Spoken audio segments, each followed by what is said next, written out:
லக்கணத்தை சனி பார்க்கறனால பல பேர்த்துடைய கேலி பொருளுக்கு ஆளானார். லக்கணத்தை சனி பார்க்கறனால மிகவும் எளிமையான மனிதராக, தோற்றத்துக்கு பரிதாபமான மனிதராக தெரியவார். இருந்தாலும் கூட உள்ளம் அப்படின்னு சொல்லப்படக்கூடிய மனம் ஸ்ட்ராங்காக இருக்கிறதுனாலையும், 5ஆம் பாவத்தில் ராகு அமர்ந்து அந்த இடத்த குரு பார்க்கறதுனாலையும், மனதில் இவர் என்ன ஆசைப்படுறாரோ என்ன விரும்புகிறாரோ அந்த விஷயத்தை பொறுத்த வரைக்கும் காலந்தாழ்ந்து பிரபஞ்சம் கொடுத்தாலும் கூட 100% வரலாற்று பக்கங்களை இடம் பிடித்து பிரதமர் பதவியில் இவர் அமருவார். இவர் விரும்பலைனாலும் கூட இவரை மக்கள் விரும்புறதுனால பிரதமர் ஆவார். இவருக்கு விருப்பமில்லை அப்படின்னா இவர் யாரை வேணால் தேர்ந்தெடுத்து பிரதமர் வேட்பாளராக அறிவித்து அவர் பிரதமர் ஆக்கலாம். அப்படிங்கிற விஷயத்தை புரிஞ்சுக்குங்க.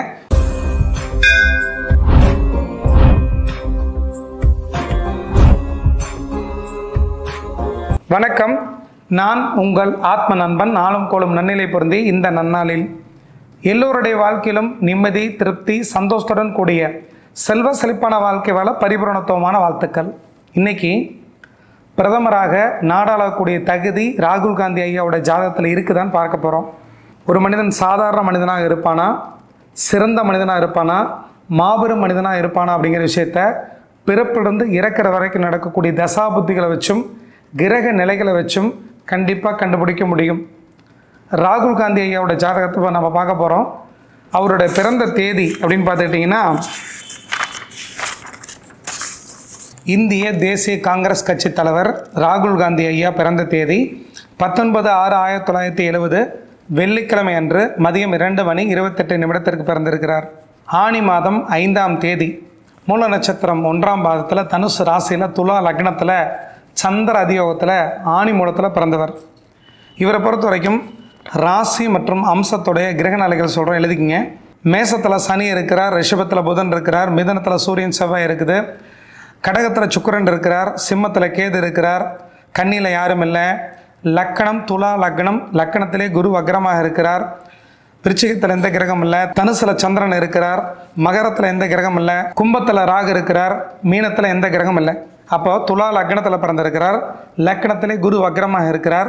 3ஆம் இடத்துல அதாவது தனுசு வீட்டில் சந்திரன் இருக்கிறார், 4ஆம் இடத்துல கிரகம் இல்லை. 5ஆம் இடத்துல ராகு இருக்கிறார், 6ஆம் இடத்துல எந்த கிரகம் இல்லை. 7ஆம் இடத்துல சனி இருக்கிறார், 8ஆம் இடத்துல புதன் இருக்கிறார், 9ஆம் இடத்துல சூரியன் செவ்வாய் 2 கிரகங்கள் இருக்குது, 10ஆம் இடத்துல சுக்கிரன் கேந்திரத்தில் இருக்கிறார், 11ஆம் இடத்துல கேது இருக்கிறார், 12ஆம் இடத்துல எந்த கிரகம் இல்லை. அம்சக்கட்டத்தை பார்த்துட்டிங்கன்னா மேசத்தில் சந்திரன், ரிஷபத்தில் புதன், மிதுனத்தில் எந்த கிரகம் இல்லை, கடகத்தில் கேது, சிம்மத்தில் எந்த கிரகம் இல்லை, கன்னியில் சுக்கிரன். துலாம் ராசி லக்னமாக வந்திருக்குது. ராசியிலையும் பார்த்தீங்கன்னா துலா லக்னம் தான், அம்சத்துலேயும் துலா லக்னம் தான். லக்னம் வர்க்கோத்தமம். துலா வீட்டிலே குரு வக்ரமாக இருக்கிறனாலையும், ராசியிலையும் குரு வக்ரமாக துலா வீட்டில் இருக்கிறனாலையும் குருவும் லக்கணமும் வர்க்கோத்தமம். விருச்சிகத்தில் சனி சூரியன் 2 கிரகங்கள் இருக்குது. தனுசில் அம்சக்கட்டத்தில் கிரகம் இல்லை. மகரத்தில் ராகு இருக்கிறார், கும்பத்தில் எந்த கிரகம் இல்லை. மீனத்தில் செவ்வாய் அமர்ந்திருக்குது. அப்போ அம்சத்தையும் சொல்லியாச்சு, ராசியும் சொல்லியாச்சு. அதே போல் சூரியன் இருக்கக்கூடிய நட்சத்திரம் செவ்வாயோடைய நட்சத்திரம், சந்திரன் இருக்கக்கூடிய நட்சத்திரம் கேதுவுடைய நட்சத்திரம், செவ்வாய் இருக்கிறது ராகுடைய நட்சத்திரம், புதன் இருக்கிறது சந்திரனுடைய நட்சத்திரம், குரு இருக்கிறது செவ்வாயோட நட்சத்திரம். சுக்கிரனை பொறுத்த வரைக்கும் சனியோட நட்சத்திரத்தில் இருக்கிறார், சனியுடைய சாரத்தில். சனியை பொறுத்த வரைக்கும் சுக்கிரன் நட்சத்திரத்தில் சுக்கிரன் சாரத்தில் இருக்கிறார். அப்போ அது சார பரிவர்த்தனைன்னு சொல்லுவோம். அப்போ சுக்கிரனை பொறுத்த வரைக்கும் சனியுடைய நட்சத்திரத்துலையும், சனியை பொறுத்த வரைக்கும் சுக்கிரன் நட்சத்திரத்தில் இருக்கிறனால இந்த 2 கிரகங்களை பொறுத்த வரைக்கும் தசா புத்தியாக வரும் பொழுது வாழ்க்கையில் எப்படிப்பட்ட முன்னேற்றத்தை இவருக்கு கொடுத்துச்சுங்கிற விஷயத்தை அனுபவத்தில் உங்களுக்கு புரிய வைக்கிறோம். ராகுவை பொறுத்த வரைக்கும் சுயசாரமாக இருக்கக்கூடிய ராகுவோட நட்சத்திரத்தில் இருக்கிறார். கேதுவை பொறுத்த வரைக்கும் கேதுவோட நட்சத்திரத்திலே இருக்கிறார். இவருடைய பிறந்த ஜாதகத்தின் அடிப்படையில் நாடாளக்கூடிய தகுதி, பிரதமராகக்கூடிய தகுதி இருக்குதாங்கிற விஷயத்தை பார்க்க போகிறோங்க. இவர் பிறந்த தேதி 19/6/1970 2:28 PM டெல்லியில் பிறந்தவர். 2:31 சில பேர் சொல்லுவாங்க, 2:28 போட்டிங்கன்னா ரொம்ப அக்யூரேசியான கணக்கு வரும். இவரோட ஜாதகத்தில் என்னென்ன விஷயத்தை பார்க்க போகிறோன்னா, லக்னம் நல்லா இருக்கான்னு பார்க்கணும், அடுத்து ராசி நல்லா இருக்கான்னு பார்க்கணும். அப்போது லக்னத்தை பொறுத்த வரைக்கும் துலா லக்னம். துலா லக்னத்தின் அதிபதி சுக்கிரன். அது கேந்திரத்தில் இருந்தால் சிறப்பு. கேந்திரம்னா என்ன இடம் அப்படின்னு பார்த்துட்டிங்கன்னா, கேந்திரம் அப்படிங்கிறது 1, 4, 7, 10 கேந்திரம். திரிகோணம் அப்படிங்கிறது மிகவும் சிறப்பு. அப்போ திரிகோண ராசிகளை பொறுத்த வரைக்கும் தங்களுக்குள் நண்பர்களாக வருவாங்க. 1, 5, 9. இப்போ பார்த்துட்டிங்கன்னா லக்கணத்தின் அதிபதி கேந்திரத்தில் இருந்தால் நல்லது. 1, 4, 7, 10 ஏதோ ஒரு இடத்துல இருந்தால் நல்லது. அப்போ லக்னத்தின் அதிபதியாக இருக்கக்கூடிய துலா லக்னத்திற்கு அதிபதி சுக்கிரனை பொறுத்த வரைக்கும் கேந்திரத்தில் சந்திரன் வீட்டில் அமர்ந்திருக்கிறார். வீடு கொடுத்த சந்திரனை பொறுத்த வரைக்கும் சந்திர அதியோகத்தில் பூர்ண பௌர்ணமி சந்திரனாக இருக்கிறனால லக்னத்தை பொறுத்த வரைக்கும் 100% சிறப்பாக இருக்குது. அப்போ லக்னாதிபதி கேந்திரத்தில் அமர்ந்து வீடு கொடுத்த சந்திரனை பொறுத்த வரைக்கும் பூர்ண வளர்பறை சந்திரனாக இருந்து லக்கணத்திலே குரு திக்பலமாக இருக்கிறனால 100% யோகத்தை அனுபவிக்கக்கூடிய சிறப்பான யோக ஜாதகம். அதனால தான் நேரு பரம்பரையில் பிறந்திருக்கிறார். கௌரவமான குடும்பத்தில் செல்வ செழிப்பான வாழ்க்கையை சிறு வயதிலிருந்து அனுபவிச்சுட்டு இருக்கிறார். நேரு, இந்திரா காந்தி, ராஜீவ் காந்தி, சோனியா காந்தி இவங்க எல்லாமே அரசியல் குடும்பம். அந்த பாரம்பரியமான குடும்பத்தில் பிறந்திருக்கிறார். அதனால் இவர் செல்வ செழிப்பான வாழ்க்கையை பிறந்திலிருந்து அனுபவிச்சுட்டு இருக்கிறார். அதற்கடுத்து என்னென்னா இவர் ஜாதகத்தை பொறுத்த வரைக்கும் சந்திரன் வலுவாக இருக்கான்னு பார்க்கணும். சந்திரனை பொறுத்த வரைக்கும் பூர்ண வளர்பறை சந்திரன் ஆணி மூலத்தில் 1ஆம் பாதத்தில் பிறந்த சிறப்பான யோக ஜாதகம். அவர் பிறக்கும் பொழுது கேது மகாதசை இருப்பு 5 வருடம் 9 மாதம் 17 தினங்கள் இருந்துச்சு. ஒரு மனிதனோட ஜாதகத்தில் ஒருத்தர் யோகத்தை முழுமையாக அனுபவிக்கணும் அப்படின்னா காலபுருஷ ராசிக்கு 1, 5, 9ஆம் இடத்து அதிபதிகள் வலுப்பெற வேண்டும். ஒருத்தருக்கு ஒருத்தர் தொடர்பில் இருக்க வேண்டும். அப்போ காலபுருஷ ராசிக்கு 1ஆம் இடத்தின் அதிபதி மேசத்தின் அதிபதி செவ்வாய், 5ஆம் இடத்தின் அதிபதி சூரியன், 9ஆம் இடத்ததிபதி 9ஆம் இடத்தின் அதிபதி குரு. அப்போ செவ்வாய், சூரியன், குரு 3 பேர் தங்களுக்குள்ள தொடர்பில் இருக்கணும். இது முதல் விதியாக வச்சுக்குவோம். 2வது விதி ராசிக்கு 1, 5, 9ஆம் இடத்ததிபதிகள் ஏதோ ஒரு ரூபத்தில் சிறப்பாக இருக்கணும், தங்களுக்குள்ள தொடர்பு கொள்ள வேண்டும். அப்போ ராசிக்கு 1ஆம் இடத்தின் அதிபதி யார் அப்படின்னு பார்த்தீங்கன்னா ராசிக்கு 1ஆம் இடத்ததிபதி குரு, 5ஆம் இடத்ததிபதி செவ்வாய், 9ஆம் இடத்ததிபதி சூரியன். சரி, 3வது ஒருத்தர் மிகப்பெரிய நாடாளக்கூடிய தகுதி வேண்டும் அப்படின்னா மக்கள் தொடர்பு இருக்கக்கூடிய நாயகன் யாருன்னா சனி தான். மக்கள் தொடர்பு சனியை பொறுத்த வரைக்கும் மக்கள் தொடர்பு இருக்கக்கூடிய மக்கள் நாயகன். அதற்கடுத்து சூரியனை பொறுத்த வரைக்கும் ஆளுமை, அரசன். செவ்வாயை பொறுத்த வரைக்கும் தொண்டர்கள், பாதுகாப்பு.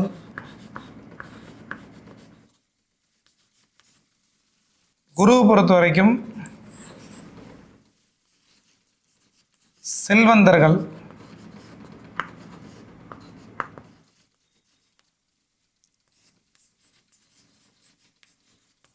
தனம். ஒரு மனிதனை பொறுத்த வரைக்கும் புகழுக்கு சொந்தக்காரராக இருக்கணும் அப்படின்னா 3ஆம் பாவகம் சிறப்பாக இருக்கணும். அது மட்டும் இல்லாமல் ராஜகிரகங்கள் வலுவாக சுபகிரகத்தோட தொடர்பு அல்லது இணைவில் இருக்க வேண்டும். அப்போ ராஜகிரகங்கள் என்ன? சரராசிகள் அப்படின்னு சொல்லப்படக்கூடிய மேஷம், கடகம், துலாம், மகர வீடுகளில் எந்த கிரகம் உச்சமடையுதோ அதுதான் ராஜகிரகங்கள். அப்போ மேசத்தில் சூரியன் உச்சமடைவார். சூரியன்னா அரசர், சூரியன்னா ஆளுமை இருக்கக்கூடிய, வெளிச்சத்தை கொடுக்கக்கூடிய, தன்னம்பிக்கை கொடுக்கக்கூடிய ஒரு கிரகம். அதற்கடுத்து கடக வீட்டில் குரு உச்சமடைவார். தனம், செல்வம், அந்தஸ்து இருக்கக்கூடிய மனிதர்கள், செல்வாக்கு, புகழ் இது எல்லாமே குரு தான். அதற்கடுத்து துலா வீட்டில் சனி உச்சமடைவார். வெகுஜன ஆதரவு, மக்கள் தொடர்பு இருக்கக்கூடிய ஒரு கிரகம் சனி. அந்த சனியை பொறுத்த வரைக்கும் மக்கள் நாயகன். அந்த சனி ஒருத்தருக்கு மிகவும் வலுவாக ஏதோ ரூபத்தில் 10ஆம் பாவகத்திற்கோ லக்னத்திற்கோ தொடர்பில் இருக்கும் பொழுது அந்த சனி நல்லவராக இருந்து சுபகிரகத்தோட பார்வையில் இருக்கும் பொழுது வெகுஜன ஆதரவு ஒருத்தருக்கு கிடைக்கும். அதற்கடுத்து மகர வீட்டில் செவ்வாய் உச்சமடைவார். செவ்வாய்னா தொண்டர்கள், போர் வீரர்கள், விசுவாசமிக்க தொண்டர்கள். அப்போ பார்த்துட்டிங்கன்னா ஒருத்தர் அரசாட்சி செய்யணும், ஒரு மன்னன் அரசனாக இருக்கணும்னா மக்களுடைய வெகுஜன ஆதரவு தேவை. அப்போ மக்களுடைய வெகுஜன ஆதரவு தேவைன்னா சனி சப்போர்ட் பண்ணால் தான் சூரியன்கிற ஒரு கிரகம் அரசனாக இருக்க முடியும். மக்களுக்காக தான் அரசன், அரசனுக்காக மக்கள் கிடையாது. மக்களுடைய நலன் கருதி தான் ஒரு அரசன் செயல்படணுமே தவிர ஒரு அரசனுக்காக மக்கள் கிடையாது. ஆனால் வெகுஜன ஆதரவு மக்கள் யாருக்கு தெரிவிக்கிறாங்களோ அவங்க தான் பிரதமராகவோ முதலமைச்சராகவோ ஆக முடியும். அப்போது சனினா மக்கள் ஆதரவு இருக்கக்கூடிய ஒரு கிரகம், சூரியனா அரசன். அதே போல் ஒரு கட்சியை வழி நடத்திட்டு போகிறதுக்கு செல்வாக்கு மிக்க மனிதர்கள், அந்தஸ்து இருக்கக்கூடிய மனிதர்கள், பணபலம், படைபலம் எல்லாமே தேவை. அப்போ செல்வம் நிறைய இருக்குன்னா அதுக்கு பாதுகாப்பு தேவை. பாதுகாப்பை கொடுக்கக்கூடிய கிரகம் செவ்வாய், தொண்டர்கள்லாம் செவ்வாய். அப்போ இந்த 4 கிரகமும் யாருடைய ஜாதகத்தில் வலுவாக இருக்குதோ அவங்க தான் முதலமைச்சராகவோ பிரதமராகவோ ஆக முடியும். இப்போ பார்த்துட்டிங்கன்னா சனி, சூரியன், செவ்வாய், குரு இந்த 4 கிரகங்கள் இவருடைய ஜாதகத்தில் எப்படி இருக்குன்னா சூரியன் செவ்வாய் 2 சேர்ந்துருக்கு. குருவுடைய பார்வையில் சூரியன் செவ்வாய் இருக்குது, குருவுடைய பார்வையில் சனி இருக்குது. அப்போ பார்த்துட்டிங்கன்னா இந்த 4 கிரகத்துடைய தொடர்பு ஏதோ ரூபத்தில் இருக்கிறதுனால தான் சூரியன் செவ்வாய் சேர்ந்திருந்து குருவுடைய பார்வை சனிக்கும், அது மட்டும் இல்லாமல் சூரியன் செவ்வாய்க்கு கிடைக்கிறதுனால வெகுஜன மக்களுடைய ஆதரவுனால பிரதமராகி ஒரு ஆட்சி கட்டில் அமரக்கூடிய எல்லா தகுதியும் ராகுல் காந்தி ஐயாவுடைய ஜாதகத்தில் இருக்குது. அதற்கடுத்து காலபுருஷ ராசிக்கு 1, 5, 9ஆம் இடத்தின் அதிபதியாக இருக்கக்கூடிய சூரியன் செவ்வாய் 2 கிரகங்கள் சேர்ந்துருக்குது. குரு அவர்களை பார்க்குறார். ராசிக்கு 9ஆம் இடத்தின் அதிபதியும் 5ஆம் இடத்தின் அதிபதியும் சேர்ந்துருக்குது. குரு பார்க்குறார். அப்போ ஏதோ ரூபத்தில் காலபுருஷ ராசிக்கு 1, 5, 9ஆம் இடத்து அதிபதிகள் தங்களுக்குள்ள தொடர்பு கொள்ளும் பொழுது ஒரு மனிதனை பொறுத்த வரைக்கும் சிறப்பான ராஜயோகத்தை முழுமையாக அனுபவிக்க முடியும். ஏன்னா சூரியன் என்பது அரச கிரகம், ராஜ கிரகம். செவ்வாய் என்பது அதிகார கிரகம், படைபலம். சனி என்பது மக்கள் தொடர்பு இருக்கக்கூடிய நாயகன், வெகுஜன ஆதரவு. குரு என்பது அந்தஸ்து, பெயர், புகழ், எல்லாத்துக்கு மேலே தனம், இதெல்லாம் கொடுக்கக்கூடிய கிரகம். இந்த 4 கிரகங்களும் ஒருத்தருக்கு தொடர்பு கிடைத்து அந்த 4 கிரகங்களும் சுபருடைய சேர்க்கை அல்லது பார்வையில் இருக்கும் பொழுது முழுமையான ராஜயோகத்தை அனுபவிக்க முடியும். அந்த அமைப்பு இவருடைய ஜாதகத்தில் ரொம்ப வலுவாக இருக்குது. 2வது புகழ் பெறக்கூடிய யோகம்ங்கிறது முழுக்க முழுக்க ஒரு ஜாதகத்தில் லக்னத்திற்கு 3ஆம் இடம், ராசிக்கு 3ஆம் இடத்தை பார்க்கணும். அப்போது லக்னத்திற்கு 3ஆம் இடத்துல பூர்ண பௌர்ணமி சந்திரன் அமர்ந்திருக்கிறார். ராசிக்கு 3ஆம் இடத்துல இருள் கிரகம் ராகு இருந்தாலும் கூட குரு பார்க்குறார். அந்த 5ஆம் இடத்தை சனியும் குரு பார்க்குறார். அப்போ முழுக்க முழுக்க புகழோட உச்சத்தில் செல்வ செழிப்பான அதிகார வர்க்கத்தில் பிறந்து கௌரவமான குடும்பத்தில் பிறந்து அபரிமிதமான யோகத்தை அனுபவிக்கக்கூடிய சிறப்பான ராஜயோக ஜாதகம். இவரோட ஜாதகத்தில் இன்னொரு சிறப்பு என்ன அப்படின்னா சந்திர அதியோகத்தில் பௌர்ணமி என்று பிறந்தவர். ஜெயலலிதா அம்மையாரை பொறுத்த வரைக்கும் மாசி மகத்தில் பௌர்ணமியில் பிறந்தவர். எடப்பாடி பௌர்ணமிக்கு அருகாமையில் பிறந்தவர். ஸ்டாலினை பொறுத்த வரைக்கும் பௌர்ணமிக்கு அருகாமையில் பிறந்தவர். ஜெகன்மோகன் ரெட்டி பௌர்ணமிக்கு அடுத்த நாள் பிறந்தவர். ட்ரம்ப் பௌர்ணமிக்கு அருகாமையில் பிறந்தவர். இப்போ இவர் பௌர்ணமி அன்று பிறந்தவர். காஞ்சி மகா பெரியவரை பொறுத்த வரைக்கும் வைகாசி விசாகத்துக்கு அடுத்த நாள் வைகாசி அனுசத்தில் பிறந்தவர். அப்போ ரொம்ப செல்வ செழிப்பான மக்கள் தொடர்பு இருக்கக்கூடிய மனிதரை பொறுத்த வரைக்கும் முழுமையான ராஜயோகத்தை அனுபவிக்கிறதுக்கு இந்த சந்திரனும் எந்த பாவகிரகத்தோட தொடர்பும் இல்லாமல் சந்திர அதியோகத்தில் யாராவது பிறந்திருந்தாங்கன்னா முழுமையான யோகத்தை அவர்களால் அனுபவிக்க முடியும். இந்த சந்திரனை பொறுத்த வரைக்கும் எந்த பாவகிரகத்தோட தொடர்பும் இல்லை. சூரியன் செவ்வாய் 2 கிரகங்கள் பார்த்தாலும் கூட சூரியன் அரை பாவர், செவ்வாய் 3/4 பாவர் இருந்தாலும் கூட சந்திரனுடைய பார்வையை வாங்கி மீண்டும் அந்த கிரகங்கள் பார்க்கும் பொழுது தீய கதிர்கள் வடிகட்டப்பட்ட நிலையிலிருந்து பார்க்கறதுனால எந்த விதமான பாதிப்பையும் சந்திரனுக்கு கொடுக்காது. சந்திரனுக்கு வீடு கொடுத்த குருவை பொறுத்த வரைக்கும் திக்பலத்தில் இருக்கிறதுனாலையும் முழுமையான புகழுக்கு சொந்தக்காரராக இருந்து பிரதமராக இருந்து வாழ்க்கையில் மற்றவங்களுக்கு சேவை செய்யக்கூடிய அத்தனை தகுதியும் இவரோட ஜாதகத்தில் உண்டு. ஆனால் லக்கணத்தை சனி பார்க்குறது சிறப்பு கிடையாது. லக்கணத்தை சனி பார்த்தா எளிமையான மனிதராக பார்க்குற பார்வைக்கு தோற்றம் பொலிவிழந்த மனிதராக தெரியவாங்க. இருந்தாலும் கூட லக்கணத்திலே குரு திக்பலமாக இருக்கிறதுனால மக்களோட செல்வாக்கு அந்தஸ்து பெற்ற மனிதராக வலம் வருவார். அது மட்டும் இல்லாமல் ஒரு தனிப்பட்ட வாழ்க்கையில் ஏன் அவருக்கு குடும்ப வாழ்க்கை அமையலை அப்படின்னா 7ஆம் இடம், ராசிக்கு 7ஆம் இடம், லக்னத்திற்கு 7ஆம் இடத்தை பார்க்கணும். லக்னத்திற்கு 7ஆம் இடத்துல சனிங்கிற ஒரு பாவ கிரகம் முழு பாவி அமர்ந்திருக்கிறார். ராசிக்கு 7ஆம் இடத்தை சனி பார்க்குறார். அங்கே செவ்வாய் அமர்ந்திருக்கிறார். அப்போ கொடூர பாவியாக இருக்கக்கூடிய சனி செவ்வாய் ஒரே இடத்துல தொடர்பு கொள்ளும் பொழுது அந்த பாவகம் கெடும். அப்போ அந்த பாவகம் 9ஆம் பாவகம். அப்போ 9ஆம் பாவத்தில் சூரியன் தகப்பனை குறிக்கக்கூடிய கிரகமாக இருந்து சூரியன் அமர்ந்து செவ்வாய் சனி ஒரே சமயத்தில் தொடர்பு கொள்ளும் பொழுது தகப்பனார் விபரீதமான முறையில் கொல்லப்பட்டார். இப்போ பார்த்துட்டிங்கன்னா லக்னத்திற்கு 9ஆம் பாவகத்தில் சூரியன் செவ்வாய் அமர்ந்து சனி பார்த்த ஒரு காரணத்தினால அது ராசிக்கு 7ஆம் இடமாக இருக்கிறதுனாலையும், லக்னத்திற்கு 7ஆம் இடத்துல வந்து சனி பார்க்கறனாலையும், ராசிக்கு 7ஆம் இடம்னா குடும்பஸ்தானம், 7ஆம் இடம் முழுக்க கலத்திரஸ்தானம், லக்னத்திற்கு 7ஆம் இடம் கலத்திரஸ்தானம், லக்னத்திற்கு 7ஆம் இடத்துல சனி அமர்ந்து ராசிக்கு 7ஆம் இடத்தை பார்க்கறது தவறு. குழந்தை ஸ்தானம்ங்கிறது 5ஆம் இடம், ராசிக்கு 5ஆம் இடத்துல சனி அமர்ந்திருக்கிறார், லக்னத்திற்கு 5ஆம் இடத்துல இருள் கிரகமாக இருக்கக்கூடிய ராகு அமர்ந்திருக்கிறார், இதுவும் தவறு. இருந்தாலும் கூட செல்வ செழிப்பான கௌரவமான குடும்பத்தில் வாழ்ந்தாலும் கூட, செல்வ செழிப்பான ராஜயோகத்தை அனுபவித்தாலும் கூட, இந்த சனி செவ்வாய் எந்த பாவகத்திற்கு எந்த கிரகத்திற்கு தொடர்பு கொள்ளுதோ அந்த கிரகம் கெடும், அந்த பாவகம் கெடும். இப்போ 9ஆம் பாவகத்தில் செவ்வாய் அமர்ந்திருக்கிறார், சனி பார்க்குறார், குரு வளர்பிறை சந்திரன் இரண்டும் பார்த்தாலும் கூட அளவுக்கு மிஞ்சினா அமிர்தமும் நஞ்சு. மிக உயர்ந்த சிறந்த பதவியில் இவருடைய தகப்பனார் ராஜீவ்காந்தி பிரதமராக பதவி வகித்தார். இந்திரா காந்தி அம்மையாருக்கு பிறகு ராஜீவ்காந்தி மிகச்சிறந்த பிரதமராக இளம் வயதிலே வலம் வந்தார். இது மிகப்பெரிய உச்சத்தை கொடுத்ததுக்கான காரணம் குருவுடைய பார்வை, சந்திரனுடைய பார்வை. ஆனாலும் கூட சனி செவ்வாயோட தொடர்பு, சனி தன்னுடைய 3ஆம் பார்வையினால் பார்க்கறதுனால, செவ்வாய் அங்கேயே இருக்கிறதுனால, அது தகப்பனை குறிக்கக்கூடிய சூரியன்கிற கார கிரகத்தோட சேர்ந்துருக்கனால தகப்பனை இவரோட ஜாதகத்தில் சரியாக பார்த்துட்டிங்கன்னா தகப்பனார் மறைந்த காலங்கிறது 21/5/1991. இவருக்கு அப்போ நடந்துட்டு இருக்கக்கூடிய தசா புத்தி அப்படின்னு பார்த்துட்டிங்கன்னா தகப்பனார் ராஜீவ்காந்தி மரணம் அடையும் பொழுது இவருக்கு சுக்கிரதசையில் சனி புத்தி நடந்துட்டு இருந்துச்சு. அப்போ சுக்கிரனை பொறுத்த வரைக்கும் இந்த லக்னத்திற்கு அஷ்டமாதிபதி, மரணத்தை விபத்தை கொடுக்கக்கூடிய நபர். புத்தி சனி புத்தி, அது தகப்பன் ஸ்தானத்திற்கு ஆயுள் ஸ்தானத்தின் அதிபதி.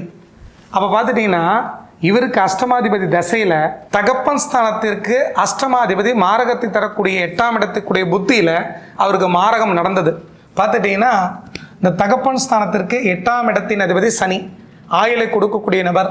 அவர் நீச்சமாக இருந்து குருவுடைய பார்வையில் இருக்க மாதிரி தெரிஞ்சாலும் கூட 2 டிகிரியில் இவர் இருக்கிறார், அவர் 24 டிகிரியில் இருக்கிறார். கழிச்சு பார்த்தா 22 டிகிரி தள்ளி இருந்ததுனால சுக்கிர திசையில் சனி புத்தியில் கொடூரமான முறையில் கொல்லப்பட்டார். அதற்கு என்ன காரணம்னு பார்த்துட்டிங்கன்னா 9ஆம் இடத்தின் அதிபதி புதன், கொடூர பாவகிரகங்கள் சனி செவ்வாய்.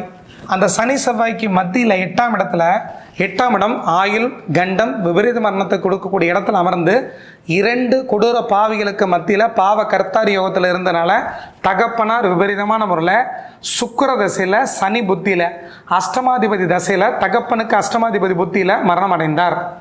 அப்போ ஜாதகத்தில் என்ன இருக்கோ அத்தனையும் நடக்கும். இவர் ஜாதகத்தில் இந்த லக்னத்திற்கு 4ஆம் இடத்து அதிபதி சனி, 5ஆம் இடத்தின் அதிபதி சனி. இவருக்கு ஒரு கேந்திரத்தின் அதிபதியாகவும் கோணத்தின் அதிபதியாக இருக்கக்கூடிய சனியை பொறுத்த வரைக்கும் ராஜயோகத்தை கொடுக்கக்கூடிய நபர். இந்த சனியை பொறுத்த வரைக்கும் ஜெயமினி தத்துவத்தின் அடிப்படையில் எந்த கிரகம் அதிக பாகை கலை வாங்கியிருக்குதோ, எந்த கிரகம் அதிகமான முறையில் டிகிரி வாங்கியிருக்குதோ அந்த கிரகம் வெற்றியை ஒரு மனிதனுக்கு கொடுக்கும்.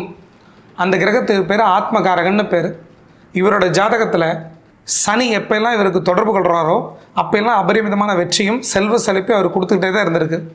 இது அடுத்தடுத்த பதிவுகள் நம்ம பார்க்க போகிறோம். எல்லாத்துக்கும் மேலே ராகுவை பொறுத்த வரைக்கும் சனியோட வீட்டில் இருக்கிறாருன்னா சனியை போல் செயல்படுவார்.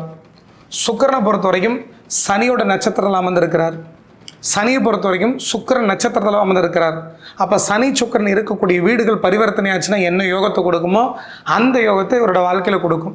அப்போ சனி நடக்கும் பொழுதெல்லாம் பட்டம், பதவி, புகழ், உயர்ந்த அந்தஸ்து கண்டிப்பாக கிடைத்தே தீரும்.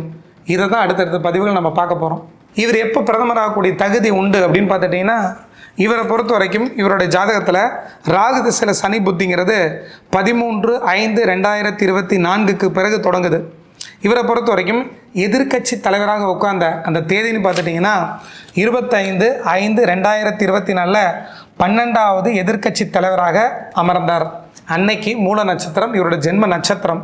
அவருக்கு ராகு தசையில் சனி புத்தியில் சனி அந்தரத்தில் சனி சூட்சுமத்தில் சுக்கிரன் பிராணன் நடக்கும் பொழுது இவர் எதிர்க்கட்சி தலைவராக தேர்ந்தெடுக்கப்பட்டார். அப்போ பார்த்துட்டிங்கன்னா ராகு சனி வீட்டில் இருக்கிறார், அப்புறம் சனி புத்தி சனி அந்தரம் சனி சூட்சமம் சனி சம்மந்தப்பட்டிருக்குது.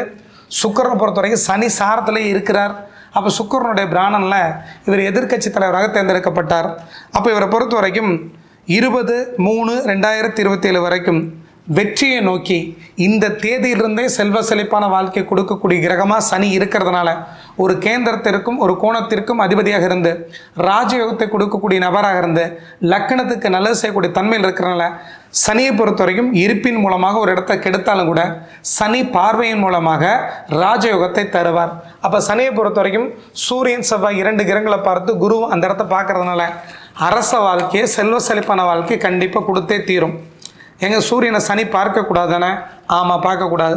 சூரியன் இருக்கிற டிகிரி 4 டிகிரி, சனி இருக்கிறது 24 டிகிரி, 20 டிகிரி தள்ளி தான் பார்க்கறதுனால எந்த விதமான பாதிப்பும் கிடையாது. அப்போ சனியை பொறுத்த வரைக்கும் சூரியனை பார்க்குற மாதிரி தெரிந்தாலும் கூட 20 டிகிரி தள்ளி பார்க்கறதுனால பாதிப்பை தராது. குரு தான் நெருங்கி பார்க்கிறார். குரு சூரியனை பார்க்கும் பொழுது சிவராஜ யோகமாக செயல்படும். சமசப்தமாக பார்வையை பார்க்கும் பொழுது 100% முழுமையாக செயல்படும். குரு தன்னோட 9ஆம் பார்வையினால் பார்த்தாலும் கூட குரு இருக்கிற டிகிரி 2, சூரியன் இருக்கிற டிகிரி 4, 2 டிகிரி வித்தியாசத்தில் பார்க்கறதுனால அரச பதவிக்கு உண்டான செல்வ செழிப்பான ராஜயோகத்தை முழுமையாக கொடுக்கும். சூரியனோட எந்த கிரகம் சேர்ந்து இருக்குதோ அந்த கிரகம் தான் முழுமையான பலன்களை வாங்கி கவர்ந்தெழுத்து செய்யும். இவருடைய பெயரியலை பார்க்கும் பொழுது இவருடைய பெயருடைய எண் அப்படின்னு பார்த்தீங்கன்னா 36 வரும். இவருடைய பாத எண் அதுவும் பார்த்துட்டிங்கன்னா 9ஆம் எண் வரும். இவருடைய வாழ்க்கை எண் அதுவும் பார்த்தீங்கன்னா 9ஆம் எண்ணாக வரும். எல்லாத்துக்கு மேலே தேதியோட ஹீப்ரு பிரமிடன் அதுவும் 9ஆம் எண்ணாக வரும். எல்லாமே 9ஆம் எண்ணாக இருக்கிறனால அந்த செவ்வாயை சந்திரன் பூர்ண வளர்பறை சந்திரன் பார்த்ததுனால சந்திர மங்கள யோகமாக, குரு பார்த்ததுனால குரு மங்கள யோகமாக இருந்து சூரியனுடைய அனைத்து பலனையும் செவ்வாய் வாங்கி கவர்ந்தெழுத்து செய்வார். இவருக்கு பெயரியல் நியூமராலஜி படி பார்க்கும்போது அந்த விஷயம் உங்களுக்கு புரியும். அப்போ இவர் வாழ்க்கையில் அடுத்தடுத்து நடக்கக்கூடிய தசாபுத்திகளும் கடந்து வந்த வாழ்க்கை பாதையும் பார்க்கும் பொழுது எந்த காலகட்டத்திலிருந்து பிரதமராக முடியுங்கிற விஷயத்தை பார்த்துட முடியும். இவரோட ஜாதகத்தின் அடிப்படையில் எந்த காலகட்டத்திலிருந்து பிரதமர் வேட்பாளராக நாடாளக்கூடிய தகுதி இவருக்கு வரும் அப்படின்னு பார்த்துட்டிங்கன்னா, இவருக்கு ராகு திசையில் சனி புத்தி 13/5/2024 பிறகே தொடங்கிருச்சு. அதுலேயும் குறிப்பாக வந்து பார்த்துட்டிங்கன்னா தற்போது ராகு திசையில் சனி புத்தியில் சுக்கிரன் அந்தரத்தில் ராகு சூட்சுமத்தில் சுக்கிரன் பிராணனில், அதாவது 8/8/2025 பிறகு இவருடைய பிரதமர் அரசியல் பயணம் தொடங்கும். இவருக்கு லக்னத்திற்கு 7ஆம் இடத்துல சனி இருக்கிறனாலையும் லக்னத்திற்கு விருப்பம் நிறைவேறக்கூடிய 11ஆம் பாவகத்தில் கேது இருக்கிறனாலையும் இவரை பொறுத்த வரைக்கும் பிரதமர் வேட்பாளராக விருப்பம் இல்லை அப்படின்னு சொன்னாலும் கூட இவருக்கு பதவியில் உண்மையான விருப்பம் கிடையாது. மக்களோட மக்களாக இருந்து மக்களுக்கு சேவை செய்யணுங்கிறது அவரோட விருப்பம். ஆனால் இவருடைய ஈகோ தூண்டி விடப்படும் பொழுது கண்டிப்பாக பிரதமர் வேட்பாளராக அறிவிக்கப்பட்டு பிரதமர் ஆவார். அதற்கான காலகட்டம் தான் 20/3/2027 பிறகு ராகு திசையில் புதன் புத்தி நடக்கும் பொழுது. புதனை பொறுத்த வரைக்கும் சந்திரனுடைய நட்சத்திரத்தில் அமர்ந்திருக்கிற ஒரு காரணத்தினால சந்திரனையும் பூர்ண வளர்பறை சந்திரனாக இருந்து சந்திர அதியோகத்தில் இருக்கிறதுனால பிரதமர் வேட்பாளராக அறிவிக்கப்பட்டு 100% பிரதமர் ஆவார். இது அனுபவத்தில் தான் பார்க்க முடியும். இவர் கடந்து வந்த பாதையை பார்த்தா தான் இதெல்லாம் சாத்தியமாங்கிற விஷயத்தை புரிஞ்சுக்க முடியும். அதை பார்த்துடலாங்க.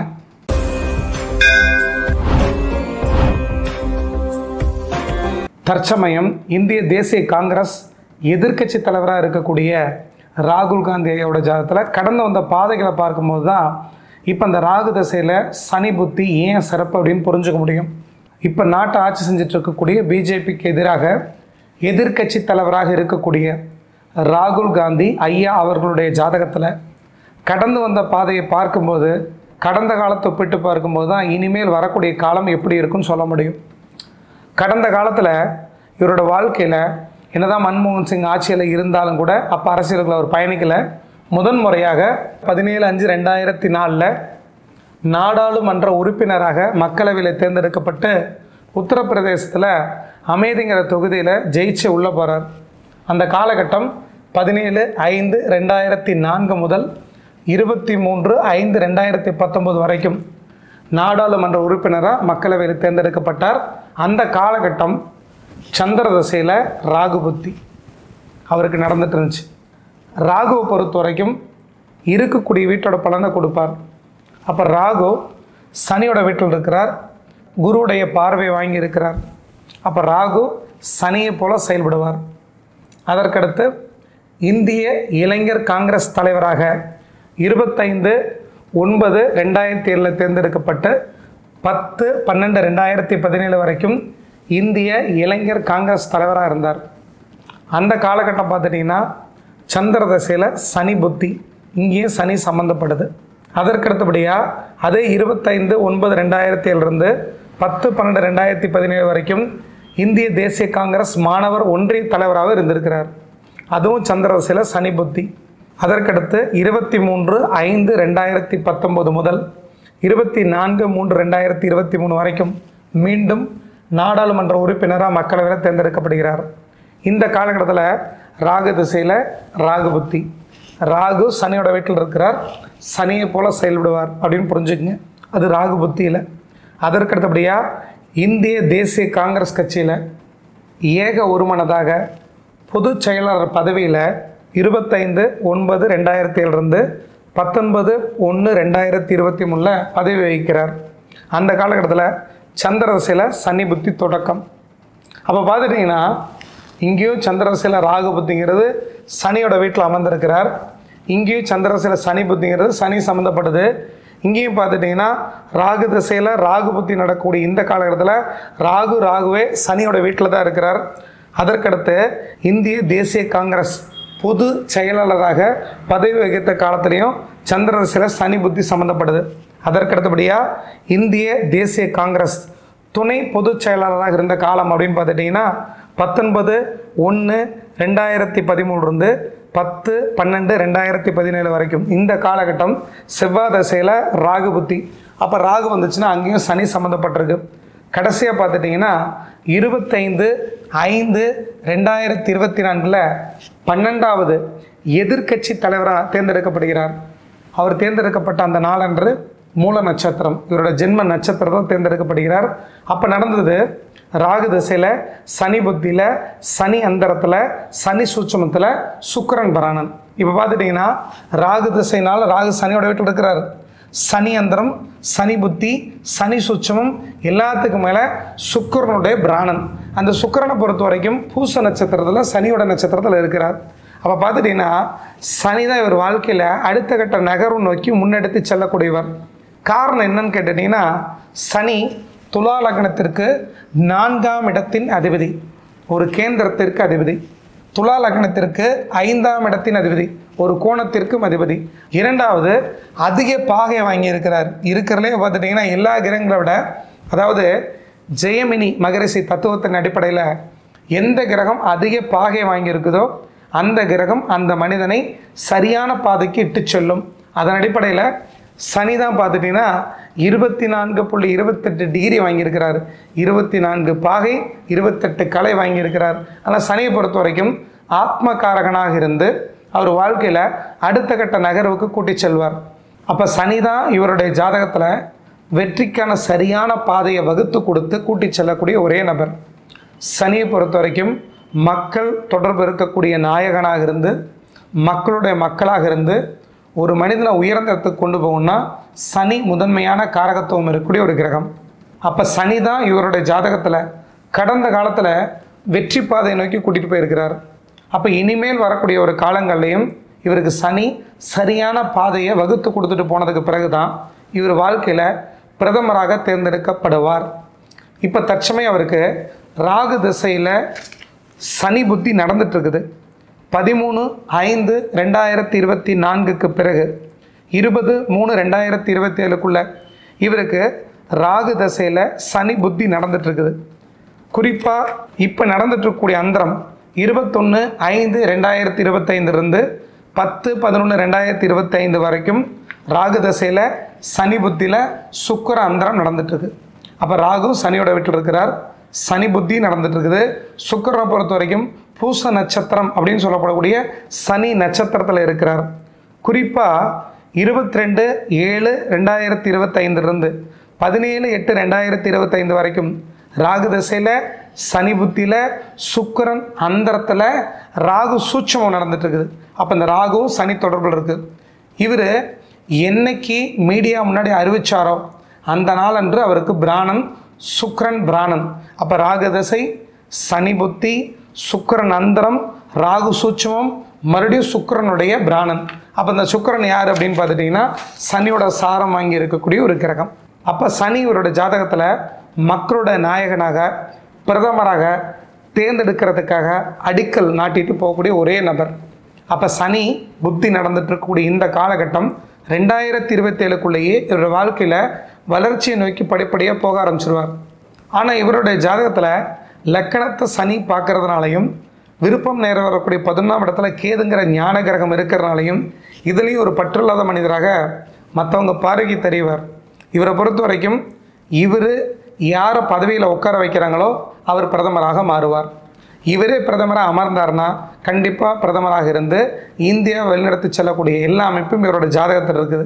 அப்போ முழுக்க முழுக்க சந்திர தீபத்தில் பிறந்து சூரியனை பொறுத்த வரைக்கும் செவ்வாய்ங்கிற ஒரு கிரகத்தோடு சேர்ந்திருந்து குருவுடைய பார்வையை வாங்கி சனி ஒரு பார்த்த காரணத்தினால மக்கள் செல்வாக்கோடு படைபலத்தோடு மிகச்சிறந்த முறையில் பிரதமராக இருந்து ஆட்சி செய்யக்கூடிய எல்லா தகுதியும் இவரோட ஜாதகத்தில் உண்டு.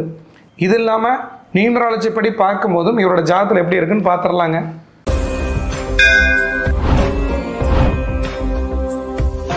பிரதமராக இருந்து நாடாளக்கூடிய தகுதி அமைப்பு இவரோட ஜாதகத்தில் இருக்கான்னு ஏற்கனவே நம்ம பார்த்தாச்சு. இப்போ எண்ணியல் பிரகாரம் நியூமராலஜி படி இவர் வாழ்க்கையில் பிறவியன், விதியன், லக்கண அதிபதியன், கதியன், எல்லாத்துக்கு மேலே வாழ்க்கையன், தொழிலின், பாதையன், ஹீப்ரு பிரமிடன், தேதியோட ஹீப்ரு பிரமிடன் இதெல்லாம் ஒப்பிட்டு பார்த்து இவரோட வாழ்க்கையில் அரசியலில் பிரதமராகக்கூடிய என்னென்ன தகுதி இருக்குங்கிற விஷயத்தை பார்க்க போகிறோம். நியூமராலஜியில் சூரியன் அப்படிங்கிற ஒரே ஒரு கிரகம் மட்டும்தான் அரசியலில் மிகச்சிறந்த உச்சத்தை கொடுக்கக்கூடிய ஒரு கிரகம். ஜோதிடத்திலே சரி நியூமராலஜியும் சரி சூரியன் தான் அரசு கிரகம், ராஜ கிரகம். ஒருத்தருக்கு சூரியன் மிகவும் வலுவாக இருந்தால் மட்டுமே அரசு சார்ந்த துறையிலையும் சரி அரசியல்வாதியாகவும் சரி பயணிக்க முடியும். இவரை பொறுத்தவரைக்கும் இவர் பிறந்த தேதி 19/6/1970 பிறந்த கிழமை வெள்ளிக்கிழமை. இவருடைய பிறவியன்னா பிறந்த தேதி தான் பிறவியன்னு பேர். அப்போ இவரோட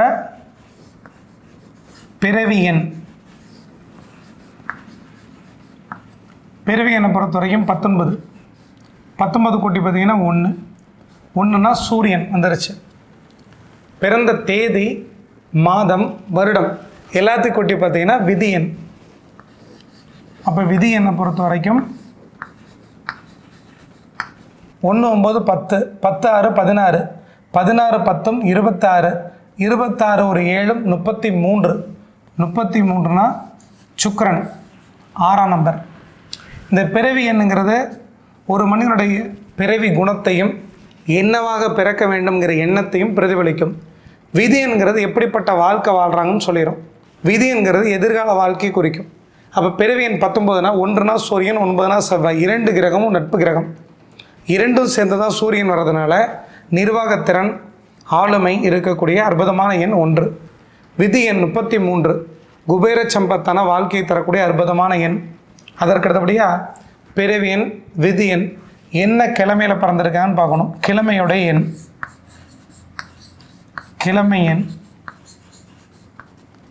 வெள்ளிக்கிழமை அப்படின்னா சுக்கிரன் அர்த்தம். அப்போ அது 6. சூரியன்னா ஞாயிற்றுக்கிழமை 1, சந்திரன்னா திங்கட்கிழமை 2, செவ்வாய்னா 9ஆம் எண், புதன்னா 5ஆம் எண், வியாழன்னா 3ஆம் எண், வெள்ளிக்கிழமைனா 6ஆம் எண், சனினா 8ஆம் எண். ராகு கேதுக்களுக்கு கிழமைகள் கிடையாது. அப்படிங்கிறதுனால 4ஆம் நம்பர் 7ஆம் நம்பர் கிழமைகளில் வராது. அதற்கடுத்து பிறவியன், விதியன், கிழமையன், லக்கண அதிபதி எண். அவரோட லக்கணத்தை பொறுத்தவரை துலா லக்கணம். லக்கண அதிபதி எண்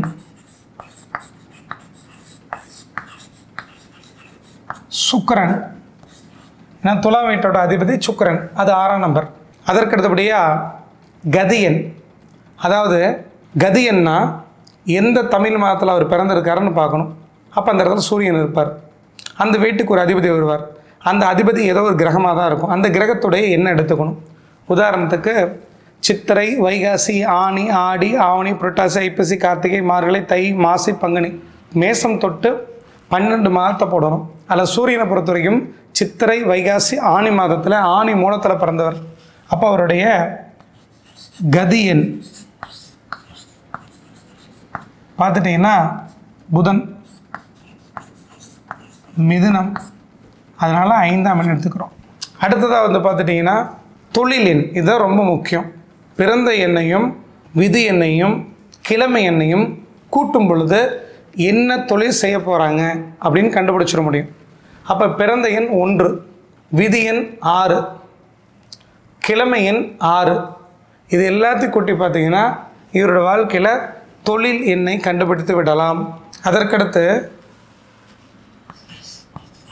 தொழில் எண் எல்லாம் கூட்டி சிங்கிள் டிஜிட்டாக கொண்டு வரணும்.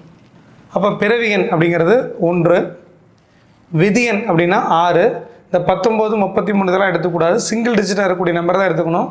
அப்போ பிறவி எண் 1, விதி எண் 6, கிழமை எண் 6, 6 6 12, 12 1 13, 13 4ஆம் நம்பர். 4ஆம் நம்பர்னால் பேரரசர்னு அர்த்தம்.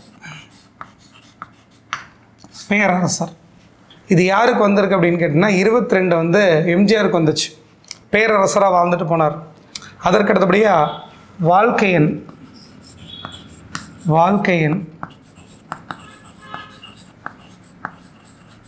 இந்த வாழ்க்கை எண்ணை பொறுத்த வரைக்கும் பிறவி என்கிற பிறந்த தேதியோட எண்ணையும், விதி என்கிற தேதி மாதம் வருடத்தோட கூட்டுத்தொகை எண்ணையும், அதற்கடுத்து தொழில் எண்ணையும் கூட்டி பார்க்கணும்.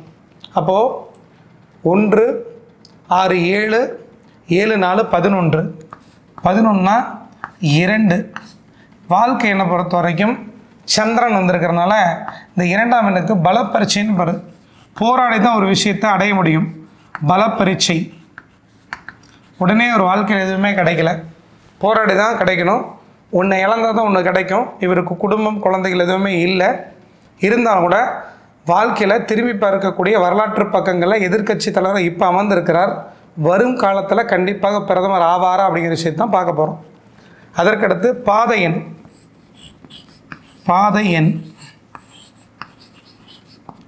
இந்த பாதை எண்ணை பொறுத்த வரைக்கும் பிறந்த தேதியோட எண்ணையும், தேதி மாதம் வருடத்தோட கூட்டுத்தொகை எண்ணையும், அதற்கடுத்தபடியே பார்த்துட்டிங்கன்னா வாழ்க்கை எண்ணையும், இது 3ஐயும் கூட்டினீங்கன்னா பாதை எண்ணை கண்டுபிடிச்சிடலாம். பார்த்துட்டிங்கன்னா 1 பிறவி எண், விதி எண் 6, மொத்தம் 7, வாழ்க்கை எண் 2, 7 2 9. 9னா என்ன அர்த்தம்? தி ஹெர்மிட், அதாவது இளம் துறவின்னு பேர். ஏன் ஒரு வாழ்க்கையில் வாழ்க்கை துணை அமையலை, குழந்தைகள் இல்லை, குடும்பம் இல்லை, மனைவி இல்லை அப்படின்னு கேட்டுட்டிங்கன்னா அவர் வாழ்க்கையில் பாதை எண் 9. அவர் எப்படி பயணிச்சிட்ருக்காருன்னு இதை காமிக்கும். அவர் போயிட்டுருக்கக்கூடிய வாழ்க்கையில் தொடர் போராட்டத்துக்கு பிறகு என்ன நடக்க போகுதுங்கிற விஷயத்தை வாழ்க்கை எண் காமிக்கும். தொழில் எண் அவர் என்ன ஆக போகிறாருன்னு காமிக்கும். அதற்கடுத்து தேதியோட ஹீப்ரு பிரமிடு எண்.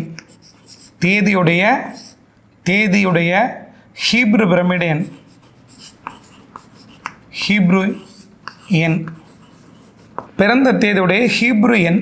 அந்த ஹீப்ரு எண் என்னன்னு பார்த்துட்டிங்கன்னா அவர் பிறந்த தேதி 19/6/1970. அப்போது தேதியுடைய ஹீப்ரு பிரமிடு எடுக்கிறதுக்கு 19/6/1970 அப்படிங்கிற இந்த எண்ணை சிங்கிள் டிஜிட்டாக மாற்றணும். பார்த்துட்டிங்கன்னா 1 9க்கு மீண்டும் 1, 1 6 கூட்டினா 9 6 கூட்டினா 6, 7 பார்த்துட்டிங்கன்னா 1 7 7, 1 6க்கு 7, 6 7 13க்கு 4, 8 8, 7 7 14க்கு 5, 7 4 11க்கு 2, 3 7 4, 2 3 5, 1 2 6 3, அப்போ 9 வருது. ஹீப்ரு பிரமிடன் 9 வருது. அப்போ ஹீப்ரு பிரமிடன் 9 வந்துச்சோம்னா இளம் தொண்டர், இளம் துறவி, விவேகமான வெற்றியாளர், இதெல்லாமே ஹீப்ரு பிரமிடன் வருது.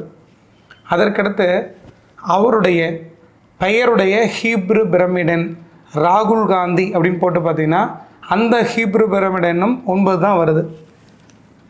பார்த்துட்டிங்கன்னா பெயருடைய ஹீப்ரு பிரமிடு எண்,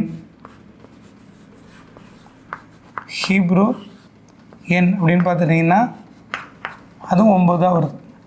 அப்போ முழுக்க பாதை எண் 9, தேதியுடைய ஹீப்ரு பிரமிடன் பிறந்த தேதி இது 9, பெயருடைய ஹீப்ரு பிரமிடன் 9. அப்போ அந்த செவ்வாய்ங்கிற ஒரு கிரகம் எந்த கிரகத்தோட சேர்ந்துருக்குதோ அதன் வழியில் தான் அவர் வாழ்க்கையில் ஜெயிப்பார். அப்போ செவ்வாயை பொறுத்த வரைக்கும் முழுக்க முழுக்க சூரியனோட சேர்ந்துருக்கு. அதனால் அவர் வாழ்க்கையை பொறுத்த வரைக்கும் சூரியன் என்பது ஆளுமை இருக்கக்கூடிய கிரகம், செவ்வாய் என்பது அதிகாரம் இருக்கக்கூடிய கிரகம். அப்போ பார்த்துட்டிங்கன்னா அவருடைய பாதை எண்ணும் 9 செவ்வாயோட ஆதிக்கம் வருது. தேதியுடைய பிறந்த தேதியுடைய ஹீப்ரு பிரமிடு எண்ணும் 9 வருது. பெயருடைய ஹீப்ரு பிரமிடு எண்ணும் 9 வருது.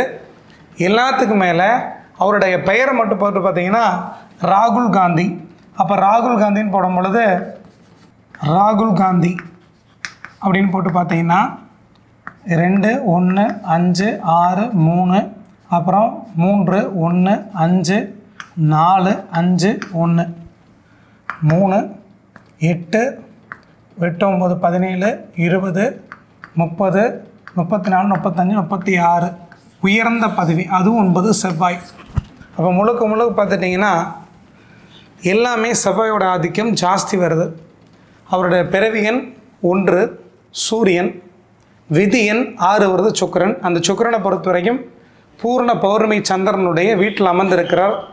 சந்திரனோட ஒளிக்கற்றைகள் 6 7 8ஆம் இடத்திற்கு கிடைக்கும், அந்த சுக்கிரனுக்கு கிடைக்கும். கிழமையுடன் சுக்கிரன், லக்கண அதிபதி எண் சுக்கிரன், கதி எண் 5 புதன். புதனை பொறுத்த வரைக்கும் சந்திரனுடைய ஒளிக்கற்றைகள் விழக்கூடிய இடத்துல 6 7 8ஆம் இடத்துல இருக்கும்போது சிறப்பு அப்படிங்கிறதுனால புதனுக்கு அந்த கதிர்வீச்சு கிடைக்குது. தொழில் எண்ணை பொறுத்த வரைக்கும் 4ஆம் எண் வந்துருக்குது.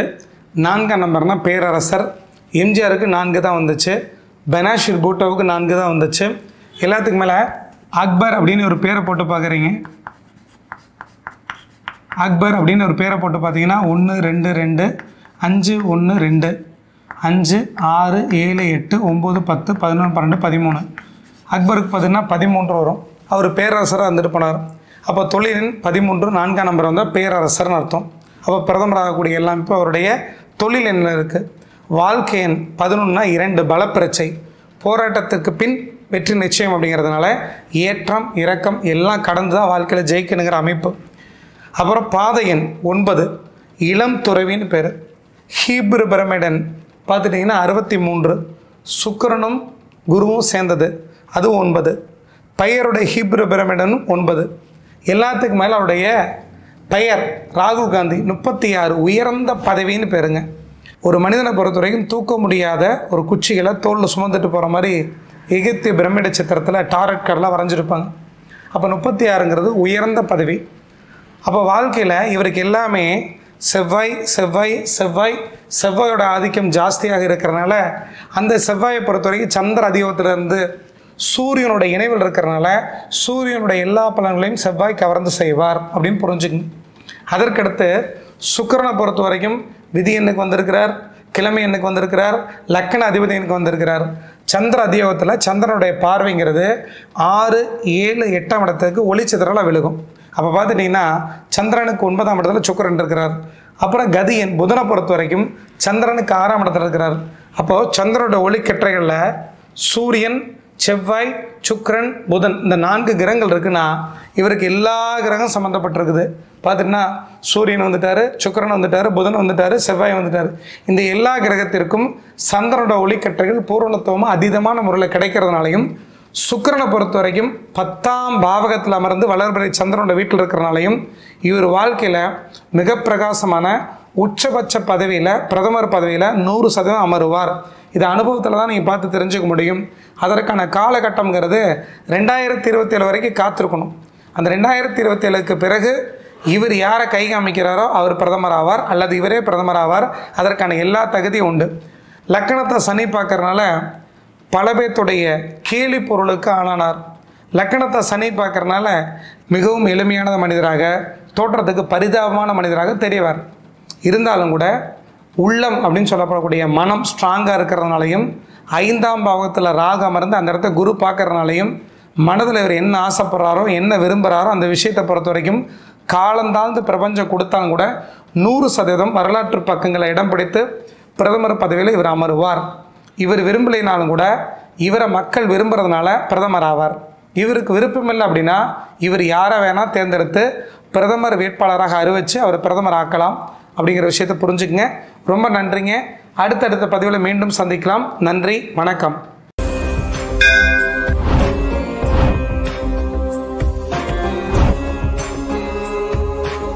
தமிழகத்தை இளைய தளபதி விஜய் ஆழ்வாரான்னு தெரிஞ்சுக்கிறதுக்கு இந்த காணொலியை பாருங்கள். ஹோரைன்னா என்ன, ஹோரை எப்படி கண்டுபிடிச்சாங்க, கிழமைன்னா என்னன்னு தெரிஞ்சுக்கிறதுக்கு இந்த காணொலியை பாருங்கள். உங்கள் வாழ்க்கையில் நீங்கள் ஆசைப்பட்டது விரும்பினது அத்தனை அடையணும்னா இந்த காணொலியை பாருங்கள். உங்கள் பிறந்த தேதிக்கு லக்கி நம்பர் தெரிஞ்சுக்கணும்னா இந்த காணொலியை பாருங்கள். ரொம்ப நன்றிங்க. அடுத்த பேரை சந்திக்கலாம். வணக்கம்.